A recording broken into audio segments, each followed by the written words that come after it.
Baik, selamat pagi. Di sini saya akan membahas tentang KBD 2, yaitu Harina Spanji. Sebelumnya perkenalkan, nama saya Idris Karbago dengan NIM 2021-720.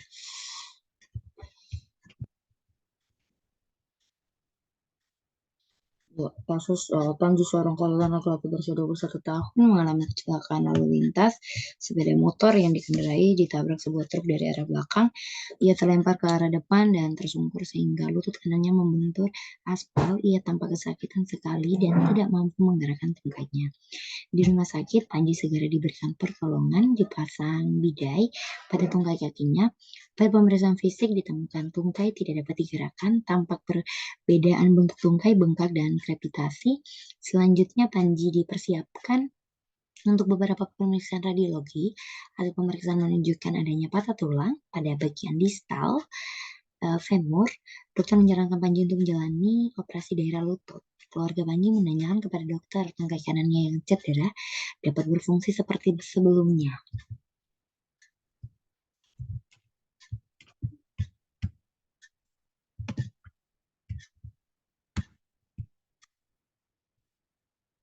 Baik, yang pertama bagaimana struktur anatomi dan histologi tulang panjang. Jadi yang pertama adalah humerus dan scapula.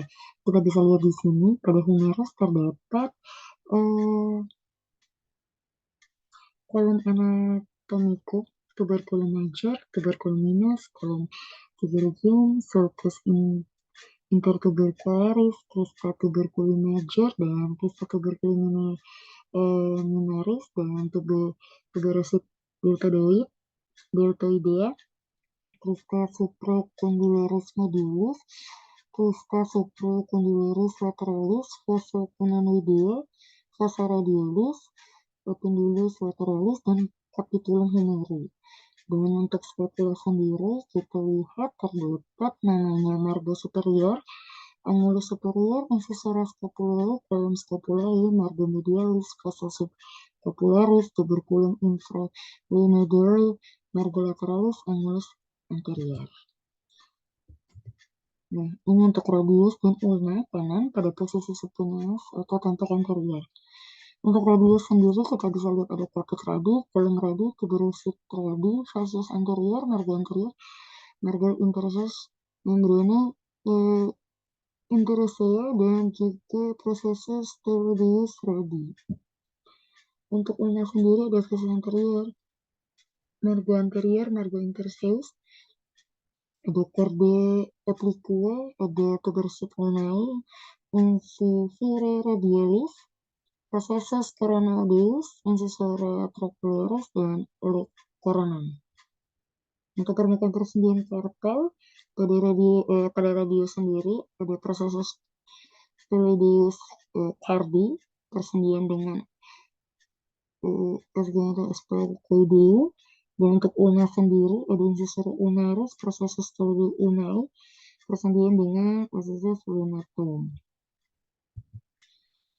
Ini untuk corpus ossis femoris ada caput ossis femoris, capitis ossis femoris, column ossis femoris, thoracic terminal, linea intertropica, ada tractor major, epindulus lateralis, candiculus lateralis, facies patellaris, dan juga ada fossa interlineus, candiculus lateralis, facies poplitea, linea subcondylorus lateralis, foramen nucleum, corpus ossis femoris, dan linea aspera yang ada ya dua, ada lebih medial dan lateral. Ada juga linea tectinea, tuberosид glutea, tractor femoral, tractor minior, crista interlateral. Nah, ini untuk tampak anterior sebelah kiri dan sebelah kanannya itu tampak posterior. Ini adalah tulang tungkai bawah kanan. Jadi untuk tibia sendiri ada margo medialis, facies medialis, facies posterior, ada margo interosseus, margo anterior, facies anterior, tuberositas tibia, dan linea obliqua. Untuk fibula sendiri ada facies lateralis, margo anterior, facies medialis, malleus lateralis,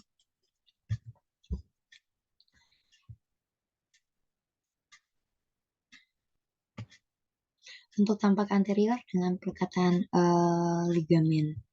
Kita bisa lihat di sini. Rectus iliotibialis, ligamen collaterofibulaire, musculus biasa femoris tendon, caput fibulae, ligamen capitis fibulae anterior, dan marga anterior, dan beberapanya itu pada fibula. Pada fibula sendiri ada posterius, anterius, yaitu ligamen cruciatum, ligamen collaterolitibiale, dan ligamen patella, tuberositas tibiae, margo anterior, margo interses, membrana interosus facies lateralis. Untuk tampak superiornya kita bisa lihat di situ. Untuk posteriornya ada ligamen capitis fibula posterior, ada apex seput, ada fibula, ligamen capitis fibula anterior, potongan melintangnya, ada fibulanya, ada fibula, ada tibia, dan juga untuk tampak anteriornya bisa dilihat sendiri.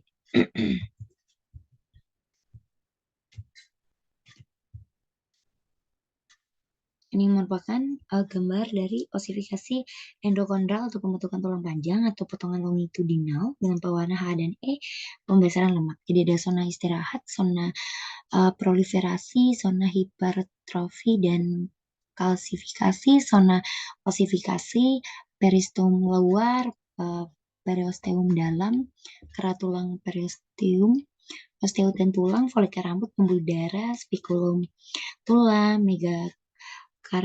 karatilosit, ada perikondrium, kondrosit dalam alakuna, lempeng matriks kartilago terkalifikasi, rongga sumsum tulang merah, dan beberapa lainnya.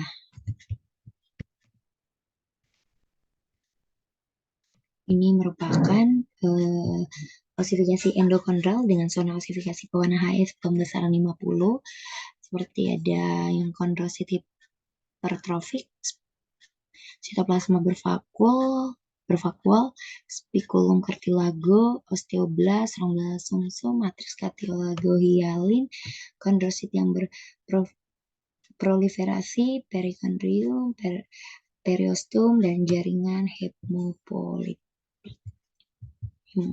hemoploidik. Struktur anatomi yang ada di dalam daerah lutut termasuk saraf dan pembuluh darah utama daerah lutut. Ini kita bisa lihat ada bursa suprapatellaris, ada retinaculum patella lateral dan ligamen collateral fibulae, ada retinaculum patella mediale, ada ligamen collateral, ligamen patella, kita bisa lihat fascia staphylococcus femur, scapula articularis, dan lainnya. Ini juga ada meniscus medialis,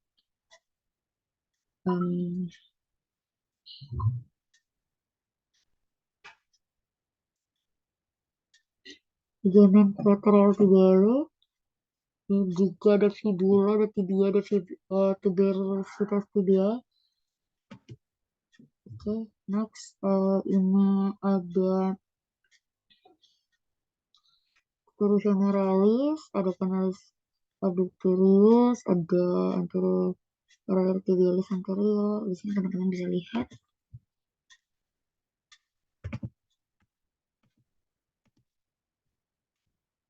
Di sini juga ada vena femoralis, vena magna, vena subvena parva, vena subvena magna, vena subvena parva, vena subvena magna, dan beberapa lainnya boleh dilihat.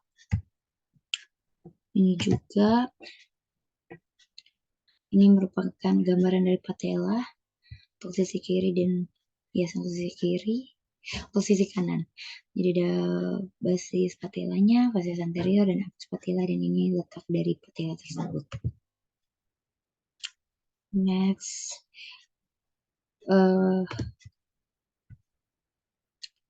nomor 2 yaitu bagaimana kinesiologi dan biomekanika normal tungkai dan lutut. Bagaimana kinesiologi dan biomekanika normal tungkai dan lutut? Kinesiologi itu merupakan ilmu yang mempelajari tentang gerak tubuh manusia. Jadi ada fisiologi, ada biomekanika, dan anatomi. Untuk otot, anatomi pada anggota gerak tubuh bagian bawah meliputi otot dan tulang. Ini contoh dari di saat kita berlari. Untuk ini Ini saat kita berlari. Untuk yang tadi merupakan contoh meliputi otot dan tulang. Kalau ini yaitu skeletal anatomi pada anggota gerak. Contoh saat kita berlari. Dapat dua komponen yang mendukung pada saat berlari, ada panjang langkah dan frekuensi langkah. Jadi panjang langkah ini atau merupakan kemampuan kecepatan individu yang dapat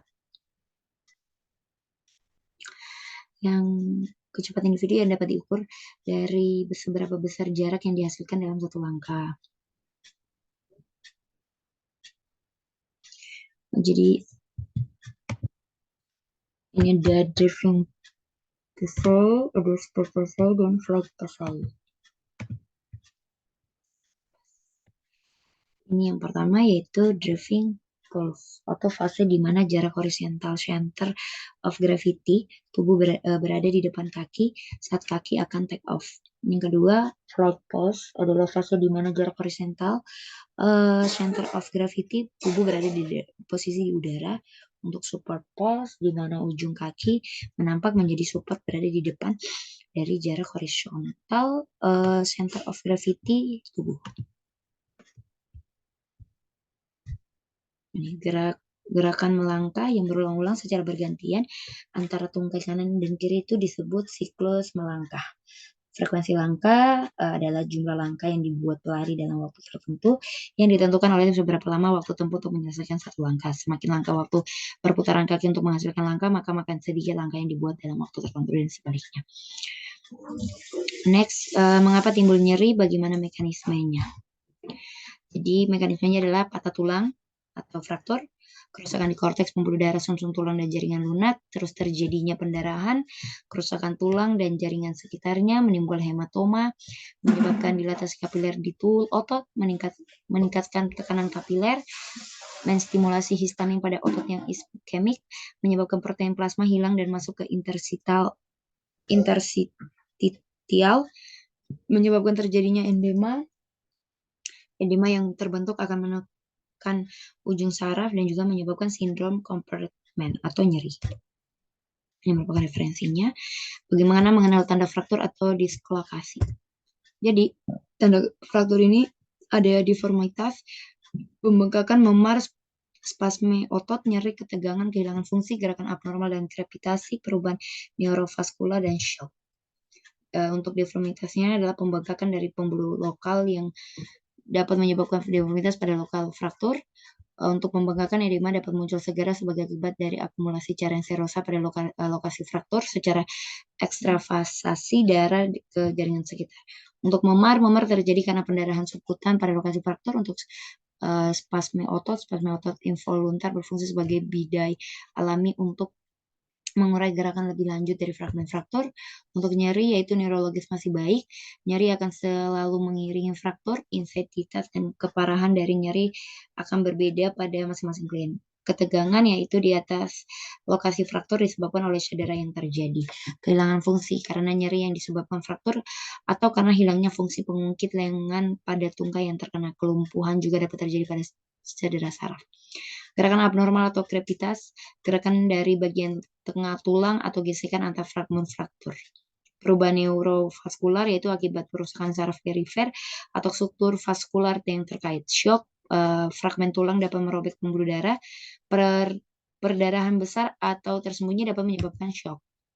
Dan yang nomor 6, mengapa perlu dibidai? Pembidaian pengertiannya merupakan suatu alat yang bersifat kaku atau keras yang digunakan untuk patah tulang, tindakan imobilisasi eksternal bagian tubuh yang mengalami patah tulang. Tujuannya untuk imobilisasi tulang, patah tulang, dan fiksasi eksternal untuk mencegah bertambah parahnya suatu luka pada tulang, mengurangi nyeri dan mengurangi timbulnya kecacatan, mengistirahatkan anggota badan yang cedera, mempercepat penyembuhan. Ini macam-macam bidai, bidai rigid, bidai soft, bidai traksi. Ini merupakan referensi. Pemeriksaan penunjang apa yang diperlukan untuk konfirmasi diagnosis ketidakmampuan menggerakkan tungkai kanannya?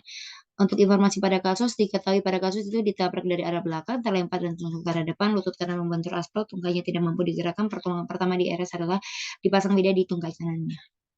Jadi pemeriksaan fisik tungkai tidak dapat digerakkan, ada perbedaan bentuk tungkai, bengkak, krepitasi. Pemeriksaan radiologinya patah tulang di bagian distal femur.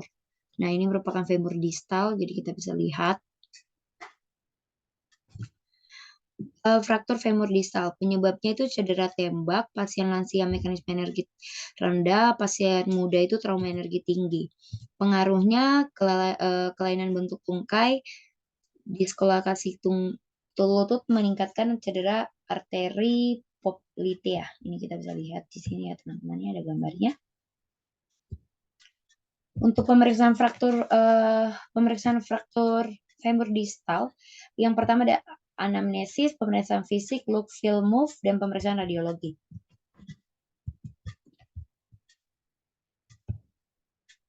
Untuk anamnesis itu mekanisme cedera, pernah mengalami cedera atau fraktur sebelumnya, pemeriksaan fisik, look atau memperhatikan penampakan cedera terbuka atau tertutup, untuk feel atau palpasi, merasakan ekstremitas dari proksimal, untuk move berupa pemeriksaan room atau range of motion. Pemeriksaan radiologi yang pertama ada X-ray, rules of two, ada two face, two joints, two lips, two action. Jadi anteroposterior dan lateral, melihat dua sendi pada ekstremitas yang cedera, membantu dan menyelesaikan dan melihat anatomisnya terdeteksi beberapa hari kemudian. Dan nomor 8, apa komplikasi yang terjadi pada cedera daerah lutut kanan? Komplikasi, nyeri sekunder akibat adanya perangkat keras, iritasi sekromedial sekunder diakibatkan jika sekrum terlalu panjang dan bersentuh dengan jaringan lunak medial.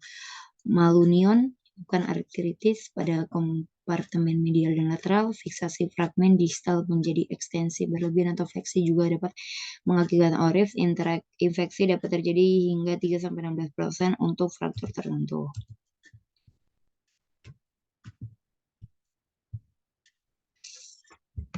Fraktur femur distal merupakan cedera yang relatif umum untuk meliputi suprakondral atau interkondral. Faktor femur distal tetap menjadi tantangan seperti sering kominutif, intraartikular, dan melibatkan tulang osteoporosis yang membentuk fiksasi sulit dicapai. Faktor femur distal merupakan insiden patah tulang yang terjadi dalam distribusi biomodal yang mana seorang mengalami trauma setelah kecelakaan. Faktor femur distal disebabkan oleh cedera kecelakaan, trauma, dan cedera terbuka atau cedera yang memiliki resiko tinggi untuk mengalami cedera vaskular. Salah satu penyebab lutut sakit adalah cedera pada lutut. Bila lutut mengalami cedera, beberapa jaringan yang menyusun lutut seperti tulang rawan atau tulang dapat terganggu. Gangguan pada jaringan penyusun lutut akibat cedera bisa berupa ligamen atau jaringan antar tulang di sendi lutut terkilir, ligamen lutut robek misalnya akibat cedera ligamen lutut anterior, bursitis, tulang rawan robek, diskolasi tulang tempurung lutut, patah tulang tempurung lutut, tulang paha atau tulang kering, sindrom nyeri patellofemoral, pendarahan di dalam sendi lutut atau hemarthrosis.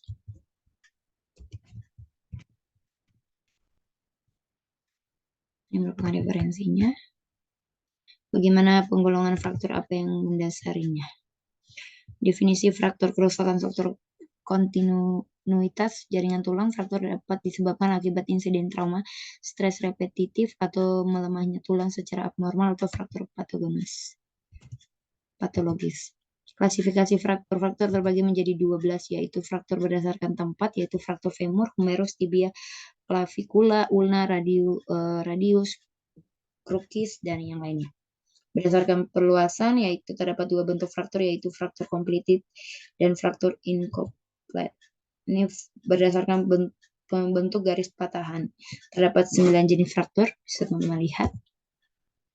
Ini berdasarkan fragmen tulang, ada fraktur simple, terdiri dari 2 fragmen, untuk fraktur multiple atau komunitif, remuk, fraktur segmental terdiri dari lebih dari 2 fragmen. Yang kelima berdasarkan posisi fragmen, ada fraktur tidak bergeser dan bergeser, ada berdasarkan hubungan fragmen tulang dan jaringan sekitar, fragmen tertutup, terbuka, komplikata, dan patologis.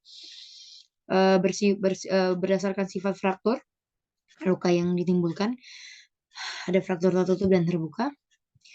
Pada faktor tertutup ada klasifikasi tersendiri yang berdasarkan keadaan jaringan lunak sekitar trauma, yaitu tingkat 0, tingkat 1, tingkat 2, tingkat 3.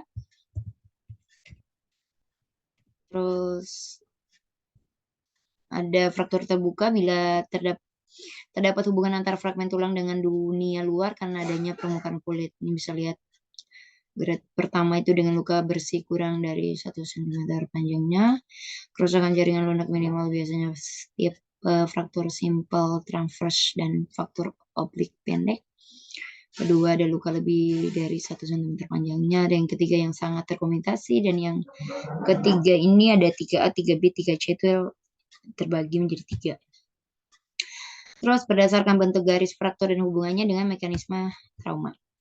Jadi, terus ada berdasarkan kedudukan tulangnya yang tidak ada diskolasi, adanya diskolasi.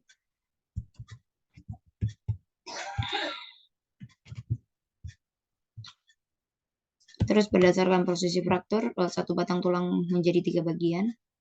Sepertiga proksimal, sepertiga medial, dan sepertiga medial. Fraktur kelelahan, fraktur akibat tekanan yang berulang-ulang, paling sering terlihat pada tibia dan fibula atau metatarsal, terutama pada atlet penari rekrutan tentara.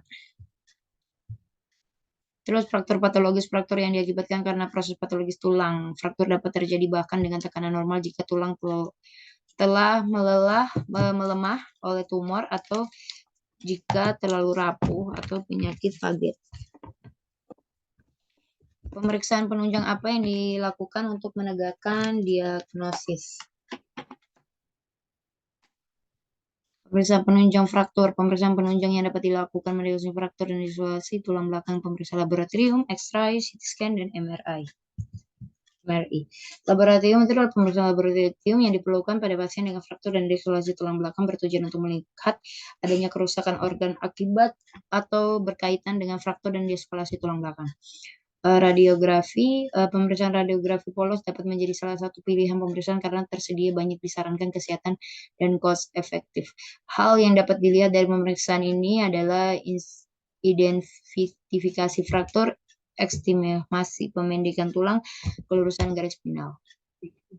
Untuk radiografi dengan mengikuti aturan 2 atau rule of 2. Jadi di sini kita bisa lihat 2 sisi, 2 sendi, 2 ekstremitas, 2 jejak, 2 waktu, 2 pemeriksaan.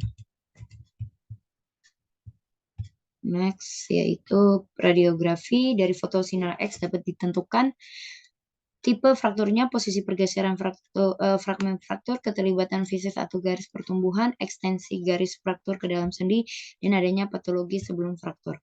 CT scan digunakan untuk melihat adanya fraktur tersembunyi yang tidak dapat dilihat dengan radiologi polos. Kekurangan dari CT scan adalah harganya cukup mahal dan radiasi yang dipaparkan kepada pasien.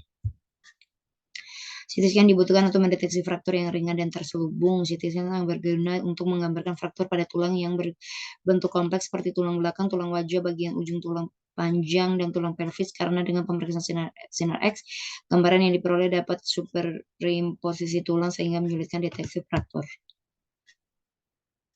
Ini MRI digunakan untuk membedakan antara fraktur yang disebabkan oleh keganasan serta melihat kelainan neurologis yang terjadi secara sekunder akibat dari kompresi nerve root dan spinal cord. MRI juga dapat melihat integritas dan dari ligamen tulang belakang. MRI ini sangat sensitif untuk mendeteksi edema sum-sum tulang yang terjadi di sekitar garis fraktur sehingga dapat mendeteksi fraktur yang terjadi pada trabekula tanpa fraktur kortikal seperti pada kasus fraktur samar atau fraktur stres. Ini ultrasonografi atau USG untuk memperlihatkan garis fraktur dan hematoma pada anak apabila dibandingkan dengan MRI. Sensitivitas dan spesifitas USG untuk mendiagnosa fraktur adalah 100% dan 65%. Pemeriksaan densitas tulang ini dilakukan pada pasien tanpa trauma dan fraktur kompresi tulang belakang secara spontan. Ini scintigraphy tulang. Ini juga dipakai untuk mendeteksi fraktur yang berselubung pada foto sinar X. Pemeriksaan ini sangat sensitif tetapi tidak spesifik. Jadi scintigraphy yang normal berarti tidak ada fraktur, sedangkan hasil yang positif mengarah ke beragam kemungkinan sepertinya fraktur, infeksi, tumor, dan kelainan sendi. Ini merupakan referensinya. Apa yang mendasarkan pemeriksaan penunjang tersebut? Jadi pemeriksaan tersebut ada anamnesis dan pemeriksaan fisik. Untuk anamnesis tersendiri yaitu Tuan P usia 21 tahun mengalami kecelakaan, keluhan utamanya sakit Pada area lutut kanan, keluhan penyerta tidak mampu menggerakkan tungkainya, riwayat pekerjaan karyawan. Terus pemeriksaan fisik, inspeksi, tungkai tidak dapat digerakkan, tampak perbedaan bentuk tungkai, bengkak, krepitasi.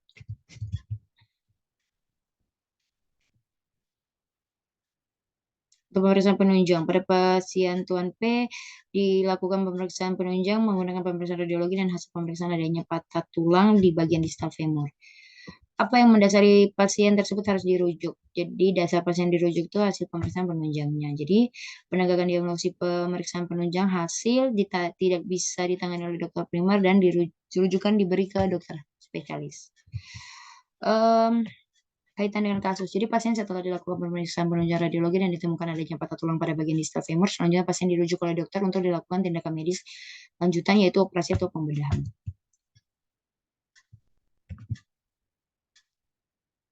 Ini merupakan referensinya. Next, apa dasar tata laksana fraktur atau diskolasi pada daerah lutut kanan? Pengertian tata laksana menurut KKBI itu cara mengurus atau menjalankan perusahaan dan sebagainya. Fraktur adalah patah tulang yang disebabkan oleh trauma atau tenaga fisik. Dislokasi adalah pindahnya permukaan satu tulang yang menyusun sendi. Penata laksananya, tujuan utama dalam penanganan awal fraktur adalah untuk mempertahankan kehidupan pasien dan yang kedua adalah mempertahankan baik anatomi maupun fungsi ekstremitas seperti semula. Adapun beberapa hal yang harus diperhatikan dalam penanganan fraktur yang tepat adalah survei primer yang meliputi airway, breathing, circulation. Survei primer setelah pasien sampai di IGD yang pertama kali harus dilakukan adalah mengamankan dan mengaplikasikan prinsip ABCDE, airway, breathing, circulation, disability, limitation, dan exposure. Pemeriksaan tambahan pada pasien dengan trauma muskuloskeletal seperti fraktur adalah imobilitas patah tulang dan pemeriksaan radiologi. Survei sekunder bagian dari survei sekunder pada pasien cedera muskuloskeletal adalah amnesis dan pemeriksaan fisik. Tujuan dari survei sekunder adalah mencari cedera-cedera lain yang mungkin terjadi pada pasien sehingga tidak satupun terlewatkan dan tidak terobati. Mencegah cedera iskemia atau repair fungsi. Pemeriksaan neurologi juga penting untuk dilakukan mengingat cedera muskuloskeletal juga dapat menyebabkan cedera serabut saraf dan ischemia sel saraf. Menghilangkan dan mencegah sumber-sumber potensial kontaminasi. Kaitan dengan kasusnya itu ini bisa dibaca sendiri, merupakan referensinya. Bagaimana mekanisme proses penyembuhan fraktur? Ini 5 tahap penyembuhan fraktur, yaitu yang pertama yaitu hematoma, yang B inflamasi, ada kalus, ada konsolidasi dan remodeling. Ini merupakan referensinya. Dan faktor-faktor apa saja yang menentukan kecepatan penyembuhan fraktur? Jadi faktor yang menentukan kecepatan penyembuhan fraktur itu faktor lokal dan faktor sistemik. Untuk karakteristik fraktur itu gerakan yang berlebihan, kerusakan yang luas dan jaringan lunak yang terjadi dalam ujung fraktur dapat menyebabkan penundaan atau non-union. Untuk infeksi sendiri dapat menyebabkan penyembuhan yang buruk dan tertunda atau non-union. Pasokan darahnya berkurangnya suplai darah ke lokasi fraktur dapat menyebabkan penundaan atau non-union. Faktor sistematik ini usia lanjut, kegemukan, anemia, kondisi endokrin, diabetes mellitus, penyakit paratiroid dan menopause, pemberian steroid, malnutrisi, merokok. Nah, ini beberapa metode yang dapat digunakan untuk mendorong atau merangsang penyembuhan patah tulang, yaitu suplemen makanan, kalsium, protein, vitamin C dan D, stimulator tulang yaitu yang bisa berupa listrik, elektromagnetik dan ultrasound.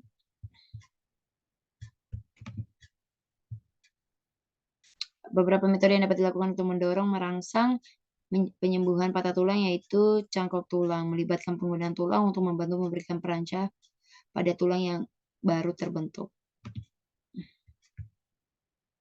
Kaitannya dengan kasus bisa dibaca sendiri. Ini merupakan referensinya.